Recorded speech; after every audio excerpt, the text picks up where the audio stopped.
The Great Army. All the troops from the continent which were to take part in the expedition began to move forward with Xerxes to Sardis.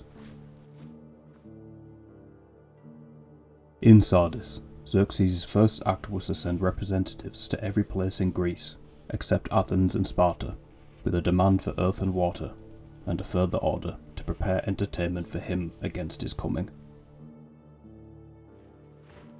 He then prepared to move forward to Abdios, where a bridge had been constructed across the Hellespont from Asia to Europe. Between Sestos and Matitus in the Chersonese, there is a rocky headland running out into the water opposite Abdios. This headland was the point to which Xerxes' engineers carried their two bridges from Abdios, a distance of 7 furlongs. One was constructed by the Phoenicians using flax cables, the other by the Egyptians with papyrus cables. The work was successfully completed, but a subsequent storm of great violence smashed it up and carried everything away. Xerxes was furious when he learned of the disaster, and gave orders that the Hellespont should receive 300 lashes and have a pair of fetters thrown into it. I have heard before now that he also sent people to brand it with hot irons. He certainly instructed the men with the whips to utter, as they wielded them, the barbarous and presumptuous words, "You salt and bitter stream, your master lays this punishment upon you for injuring him, who never injured you. But Xerxes the king will crush you, with or without your permission. No man sacrifices to you, and you deserve their neglect by your acid and muddy waters." In addition to the punishing of the Hellespont, Xerxes gave orders that the men responsible for the building of the bridges should have their heads cut off. The men who received these invidious orders duly carried them out, and other engineers completed the work. The method employed was as follows. Pentaconters and triremes were lashed together to support the bridges. 360 vessels for the one on the Black Sea side, and 314 for the other. They were moored slantwise at the Black Sea, and at right angles to the Hellespont, in order to lessen the strain of the cables. Specially heavy anchors were laid out both upstream and downstream.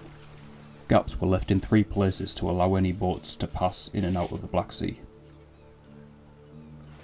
Once the vessels were in position, the cables were hauled taut by the wooden winches ashore. This time the 2 sorts of cables were not used separately for each bridge. Both bridges had 2 flax cables and 4 papyrus ones. The flax and papyrus cables were of the same thickness and quality, but the flax was heavier. Half a fathom of it weighed 114 pounds.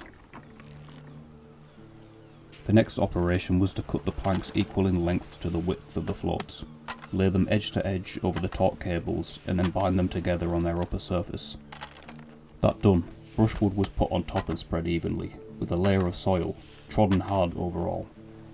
Finally, a paling was constructed along each side, high enough to prevent horses and mules from seeing over and taking fright of the water.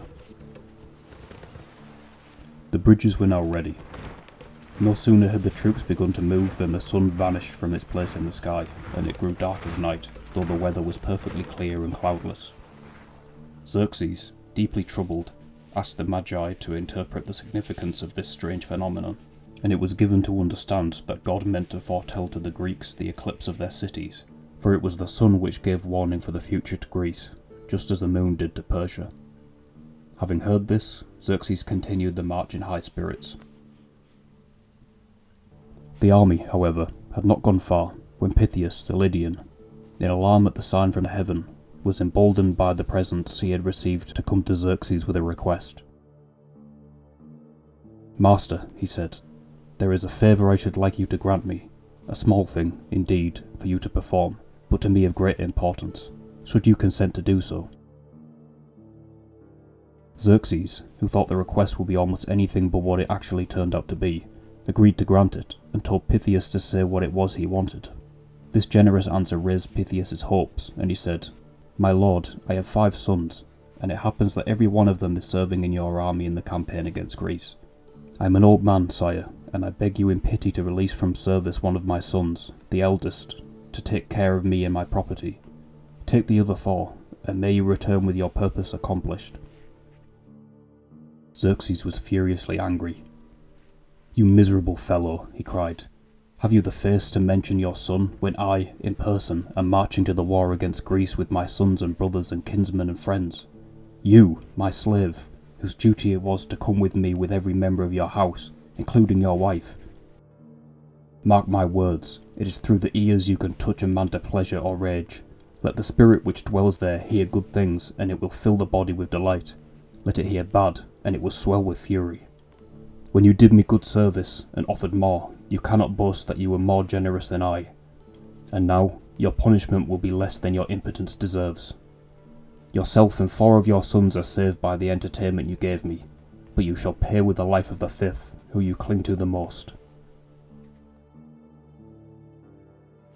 Having answered Pythias in these words, Xerxes at once gave orders that the men to whom such duties fell should find Pythias' eldest son, and cut him in half, and put the 2 halves, one on each side of the road, for the army to march out between them.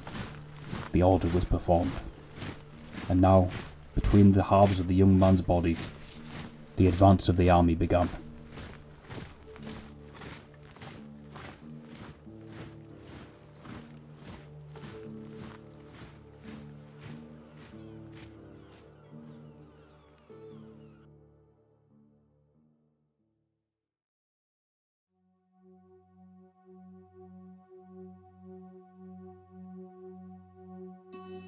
That was the account of Herodotus in his famous histories, but to what extent was this account actually accurate? To answer this question, I'd like to analyse 2 areas in particular: the construction of the bridges and the depiction of Xerxes.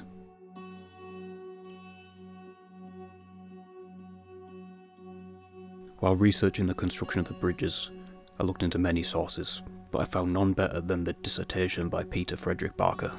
I've left all my sources in the description, so if you'd like to go into more detail, feel free. In 1915, there was a military officer by the name of F. Maurice. Maurice performed a famous survey in 1915, likely during the Gallipoli campaigns. After surveying the area, he found 2 locations which seemed perfect. One was 3.87 kilometers and the other 3.39 kilometers. This suits Herodotus' numbers of 360 and 314 ships if a 5-metre gap is present between the triremes. However, there are problems with this, as further geological surveys have revealed that the sea around this time was actually 1.5 metres lower, meaning that there are other areas where it was possible, but for the purpose of this we will go with Maurice's findings of 1.87 and 1.39 kilometres, which just make it simpler. It's easier for us to make calculations on this. Barker actually gives a rundown of how the area could have been measured at the time. 2 vessels would effectively leapfrog each other with a measured rope to determine how many of these measurements equal the full distance. While they were doing this, they likely also measured the depth of the water so they would have enough rope for the many anchors that they would need later on. If we take Herodotus' account at face value, we'd need 674 ships alongside 1,378 heavy stone anchors, with enough rope not only to reach the seabed at an average depth of around 55 metres, but to be long enough to have some give and not pull completely taut to damage the ships. All in all, you'd need an estimated 300 kilometres of anchor ropes, which is excessive. Now, strangely enough, perhaps one of the most fascinating parts of this is the cables required to keep them in place. Herodotus mentions that the original 2 used completely different cables, one with papyrus and one with flax. But when rebuilding, Xerxes ordered that each should have 4 papyrus and 2 flax cables. Papyrus cables could only be made in Egypt, meaning that 4 separate 3.87 kilometre and 4 separate 3.9 kilometre cables, all at a diameter of 25 centimetres, needed to be manufactured and sent across the Mediterranean to the Hellespont. All in all, that's a total of 29.4 kilometres, nearly 30 kilometres of cable, weighing a total of 1,300 tonnes.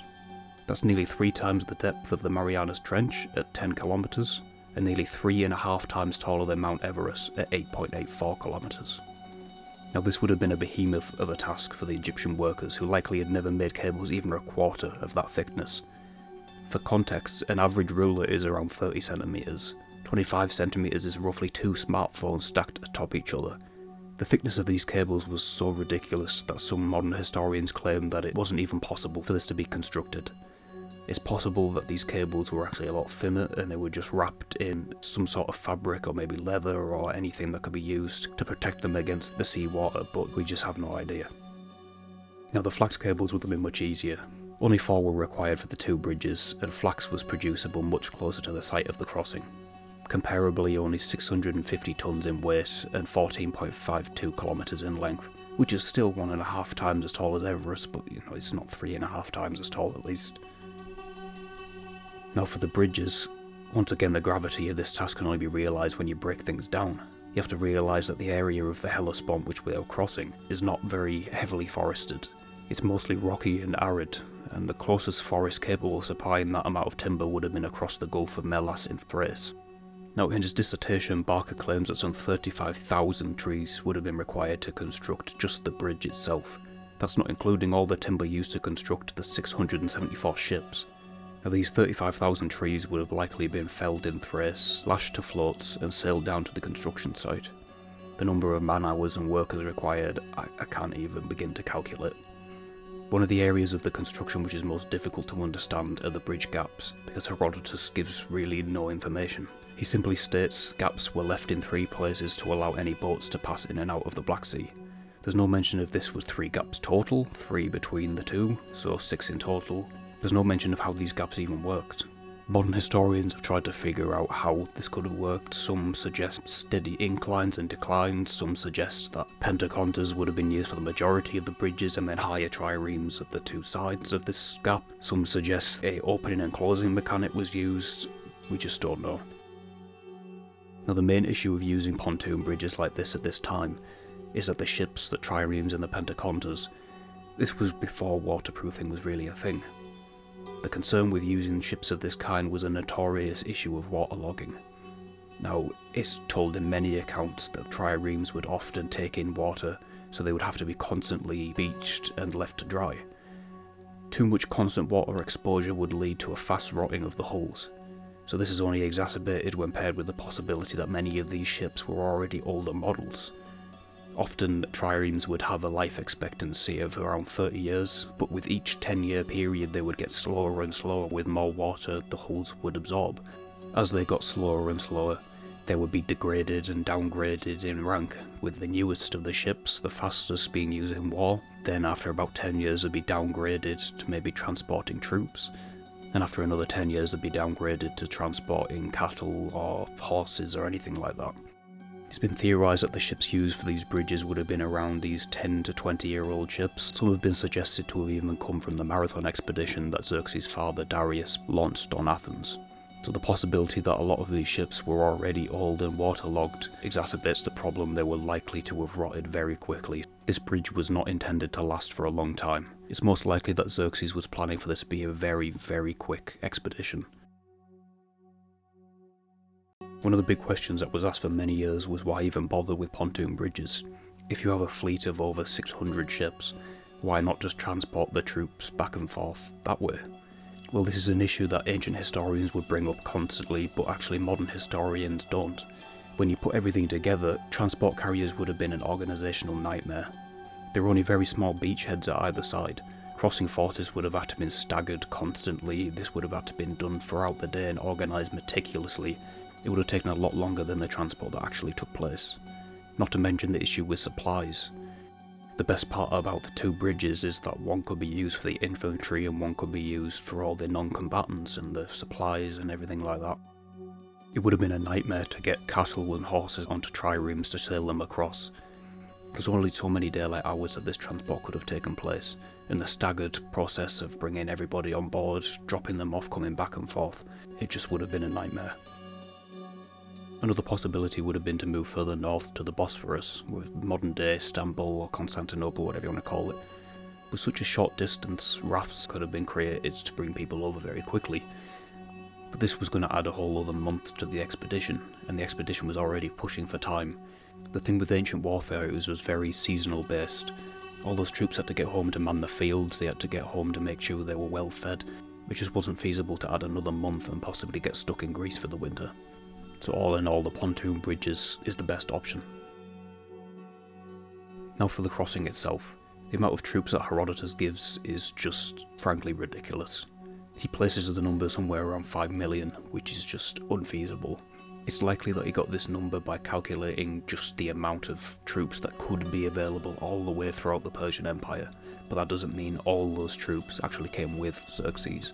Modern historians have estimated that the amount of troops was actually around 80 to 150,000, not millions, with an additional 60,000 non-combatants and around 75,000 pack animals. A lot less than 5 million, but this is still a significant force. This is likely the biggest force that the world has ever seen up to this point.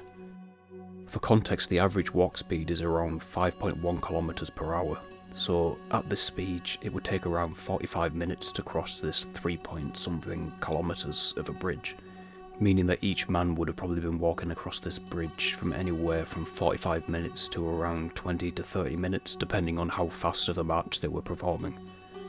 Obviously these were experienced and well-trained soldiers. They had marched all the way across Asia by now to get to this point, so an extra 3 kilometers probably would have taken them only 20 to 30 minutes. Herodotus claims that the crossing took around 7 days, which modern historians tend to agree with. However, little information is given as to the mechanics of the crossing. It's been suggested that the troops crossed one of the bridges while the supplies and pack animals crossed the other, assuring that the army was constantly in good supply and not cut off from resources. Now, an interesting part which kind of brings Herodotus' credibility into perspective is that the eclipse has been measured to have not actually occurred around the time of the crossing. Now, I won't go into too much detail on this because we're already running a bit over time, but it's been suggested that the eclipse actually happened maybe a month or two after the crossing. We'll get into the credibility of Herodotus and how he actually structures his work to be a bit more dramatic in the next section. Now, for brevity's sake, I'll stop here with the construction of the bridges, but there's a lot more information out there. I've put all my sources in the description, so if you'd like to delve more in depth, feel free to have a look.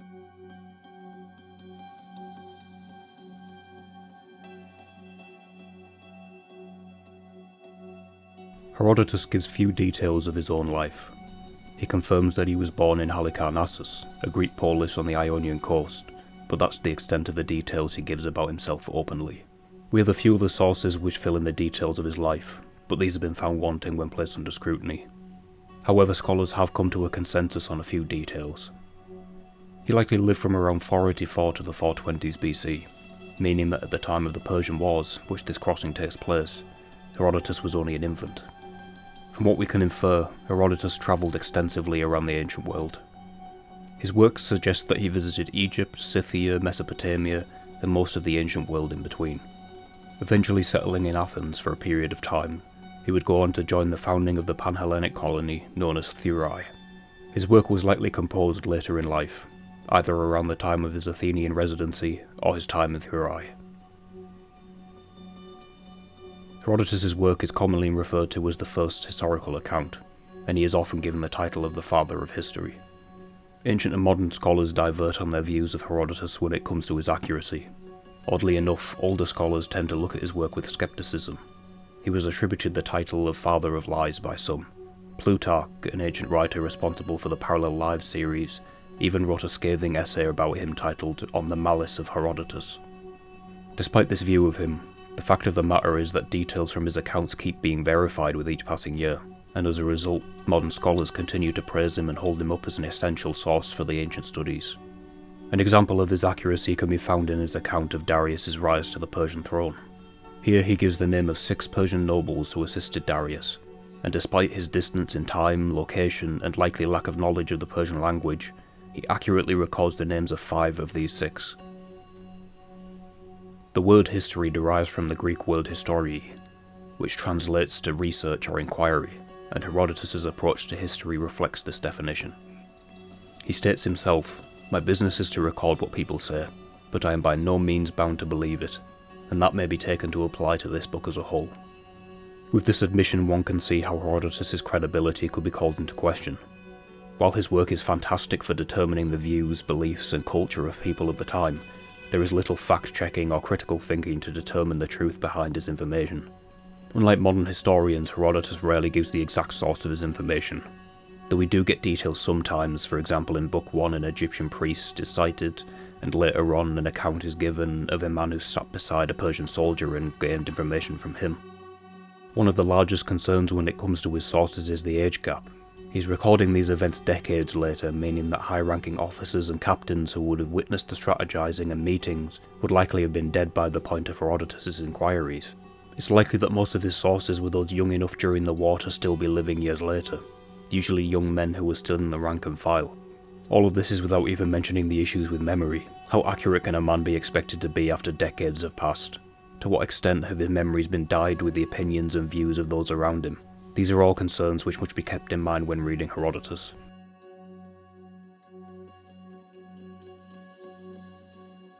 Though his sources are rarely cited, they can often be inferred from their Greek bias. His account is told from a Greek perspective and for a Greek audience. Due to the majority of his sources likely being Greek, his depictions perhaps reflect more so what the general population thought about Xerxes rather than the man he actually was. It's important not to forget that from the Greek perspective, Xerxes was already becoming this character of legend.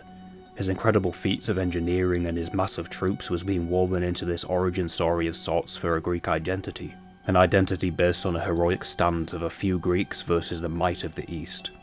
Herodotus frames this conflict as a continuation of a long-standing East versus West conflict, which stretched all the way back before even the siege of Troy. The work was aimed at a Greek audience who already had an established perception of Xerxes and the Persian Wars as a whole. These established ideas certainly influenced Herodotus and his sources.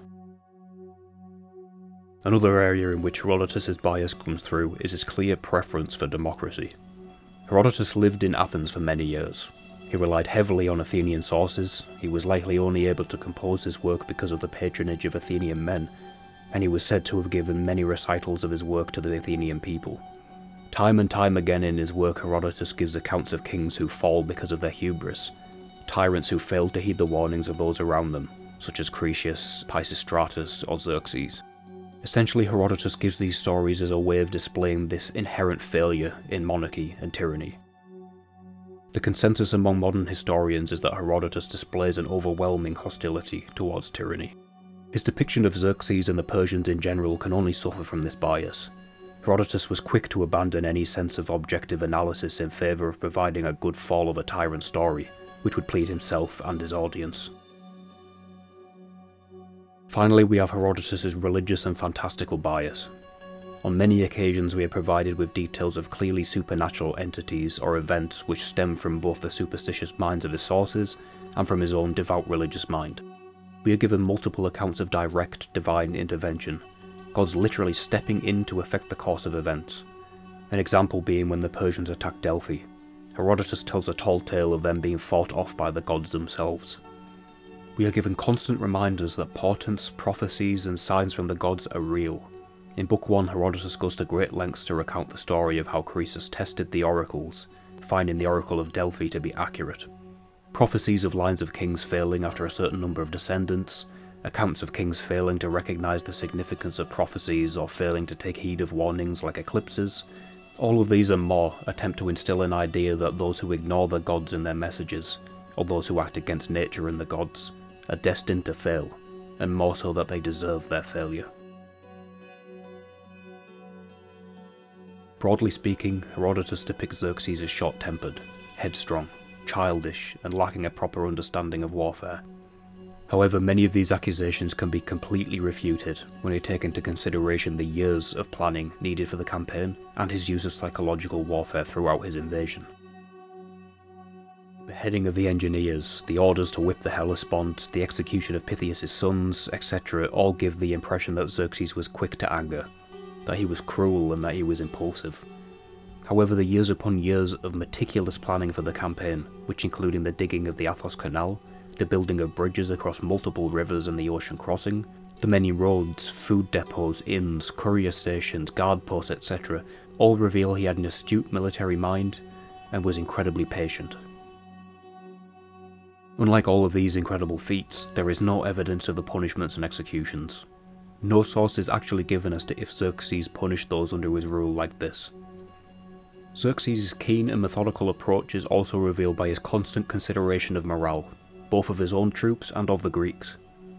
The pontoon bridges, the size of his army, the demands for earth and water before his arrival, his capturing of Greek spies only to have them guided around his camp and sent back to recount the size of his force, all show a man who was not quick to act, but was actually considerate of the ramifications of his actions. same can be said for the consideration of his own troops and their morale. If the account of his whipping of the Hellespont is true, perhaps it is more in line with his character that it was done for the benefit of his troops. As likely superstitious and uneducated people, having a king supposedly chosen by God demand the sea remain calm for the crossing could have given his army the confidence they needed to cross the bridge. Herodotus constantly brings up the question of Xerxes' piety and his failure to act in a way which is considered respectful of the gods. The aim, no doubt, is to give a moral to Xerxes' failure to pass on to his audience. It instills faith in those listening and confirms the established Greek religious traditions. But that is just the problem. These are Greek customs. If these are actually accurate accounts, why would we expect Xerxes to act in a way which reflects Greek values? Xerxes was a Zoroastrian. He worshipped and believed in Ahura Mazda, and, according to inscriptions left by Xerxes and his father Darius, he believes God chose him to be king. Herodotus often shows Xerxes ignoring portents and prophecies. Most relevant to us is the eclipse. However, this eclipse has been estimated to have happened at least a month or two after the crossing. With this, Herodotus and his sources are revealed to be actively attempting to make the event more dramatic, in order to show Xerxes' lack of care for the gods and to push this impious narrative. This just brings up the question as to what else they were willing to embellish in order to tell a good story. An important theme in Greek stories is that of hubris, Icarus being the most famous example. Xerxes is constantly depicted and thought of as falling victim to hubris. However, a simple difference in culture is a far more likely explanation for his actions. The whipping of the Hellespont, for example, can be viewed as hubris to a Greek temperament. An egotistical man trying to inflict his will onto nature and onto the realm of Poseidon. But it can actually also be seen as a viable cultural ceremony. For instance, Eskimos supposedly had a ceremony of whipping the seas when a storm had raged for too long and it was impacting their ability to feed themselves, just as it's often reported that Native American tribes would perform rain dances to cure a drought. We shouldn't apply modern rationalistic explanations to cultures we don't fully understand. We have no way of knowing Xerxes' motives or of the cultural meanings behind these actions, and neither did Herodotus. Likewise, the speech given by the whip wielders is depicted as megalomania and hubris on Xerxes' part. A man claiming dominion over nature is seen now as childish and bizarre, but Herodotus and many ancient writers for that matter are notorious for adding dramatised speeches in order to convey a deeper message, even when that speech either did not occur or did not occur in those exact words. Herodotus even suggests that this speech is typical of a barbarous nation, trying to make the Persians and Xerxes appear ignorant of nature like children compared to the educated and wise Greeks. But who could the source have been for this? To remember a speech decades later for Herodotus to record so accurately.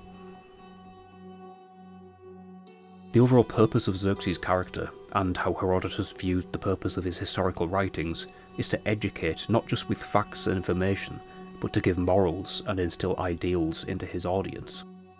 Latinus sums up the effect well when he claims that Xerxes epitomizes the despot's failings, and in many ways he does.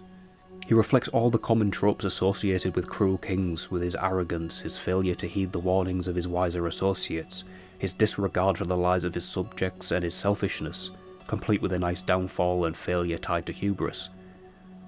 History often used to be written in order to pass down morals, unlike modern fairy tales.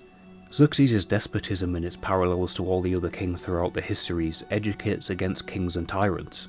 Xerxes' role serves the narrative as the antagonist, the cruel tyrant with millions at his back versus the brave and democratic Greeks who band together and debate to achieve success. One major question which remains, however, is summed up nicely by John Gamy. Whether the depiction of Xerxes resides primarily in the mind of Herodotus or in his sources remains beyond scholarly competence to determine. We'll never know if Herodotus actively influenced the depiction of Xerxes for the benefit of his message, or if all he includes simply reveals the view of the Greeks at the time, the view of a mythical tyrant king who once tried to conquer them. At the end of the day, this depiction is largely created by the enemies of Xerxes, the sources and composer both, and it could never truly be objective.